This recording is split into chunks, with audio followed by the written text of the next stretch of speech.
नमस्कार दोस्तों, मैं हूं अनीता और आप सभी का एक बार फिर से स्वागत करती हूं। दोस्तों, आज की वीडियो में एक कथा के माध्यम से हम जानने वाले हैं कि स्नान और नहाने में क्या अंतर है। तो आप कथा को पूरा लास्ट तक जरूर देखना, जिससे कि आपको पता चल पाएगा कि नहाने और स्नान करने में क्या अंतर है। तो चलिए महाभारत काल की एक कथा का श्रवण हम करते हैं। तो चलिए शुरुआत करते हैं। एक बार देवी सत्यभामा ने रुक्मणी से पूछा कि दीदी, क्या आपको मालूम है श्री कृष्ण जी बार बार द्रौपदी से मिलने क्यों जाते हैं?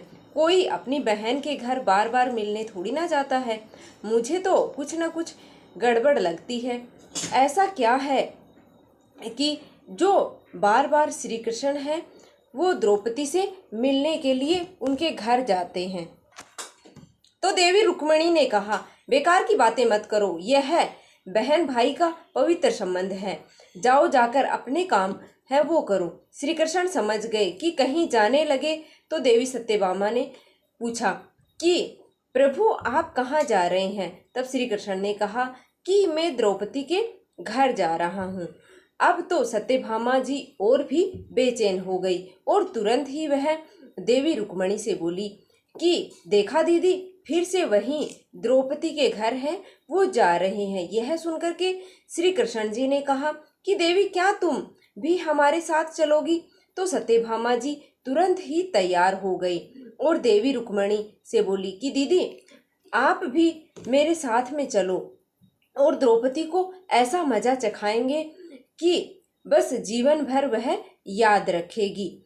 देवी रुक्मणी भी तैयार हो जाती है और जब दोनों देवियां द्रौपदी के घर पहुंचती हैं तो देखा कि द्रौपदी अपने केस है वो संवार रही थी। तो श्री कृष्ण ने पूछा, द्रौपदी क्या कर रही हो? तो द्रौपदी बोली कि भैया, केस संवार के अभी आई। तो श्री कृष्ण जी बोले, क्या तुम केस संवार रही हो? तुम्हारी दो दो भाभी आई हैं, यह है वो तुम्हारे केस संवारेंगी। फिर श्री कृष्ण ने देवी सत्यभामा से कहा कि तुम जाओ और द्रौपदी के सिर में तेल लगाओ, और देवी रुक्मणी तुम जाकर के और द्रौपदी की चोटी है वो बना दो।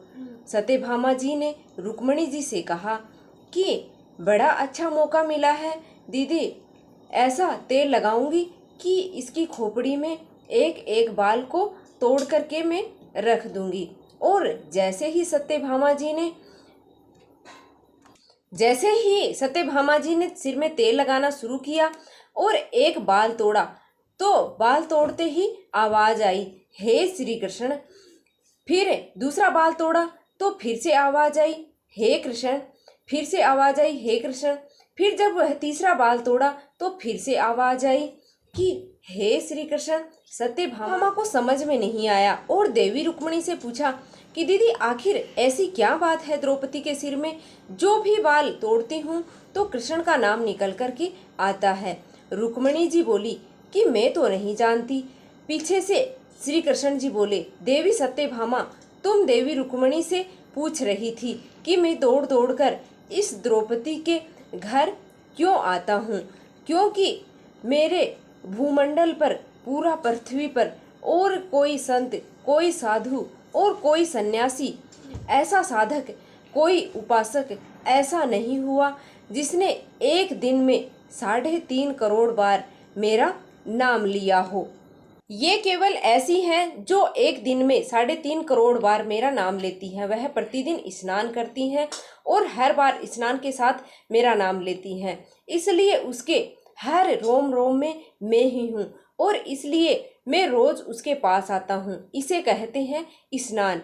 जो देवी द्रौपदी प्रतिदिन है वो करती है। हम जो हर रोज साबुन, शैम्पू और तेल लगाकर अपने तन को स्वच्छ करते हैं, इसको केवल नहाना कहा जाता है। स्नान का मतलब है हमारे शरीर में 3.5 करोड़ रोम छिद्र, जब रोम छिद्र हैं, जब नारायण से पूछा गया कि यह 3.5 करोड़ रोम छिद्र क्यों दिए गए हैं, तो नारायण ने कहा कि जब मनुष्य 3.5 करोड़ बार भगवान का नाम लेता है तब जीवन में एक बार उसका स्नान है वो हो पाता है। इसे कहते हैं स्नान, जो केवल द्रौपदी जी ने ही किया है। जय श्री राधे कृष्णा। तो उम्मीद है दोस्तों कि आपको यह कहानी है वो पसंद आई होगी। अगर वीडियो थोड़ी सी भी पसंद आई तो प्लीज़ वीडियो को लाइक कर दीजिएगा और चैनल पर नए हो तो चैनल को सब्सक्राइब कर लेना, ताकि आगे भी ऐसी ही वीडियो आपको सबसे पहले मिलती रहे। मिलते हैं फिर से एक और वीडियो के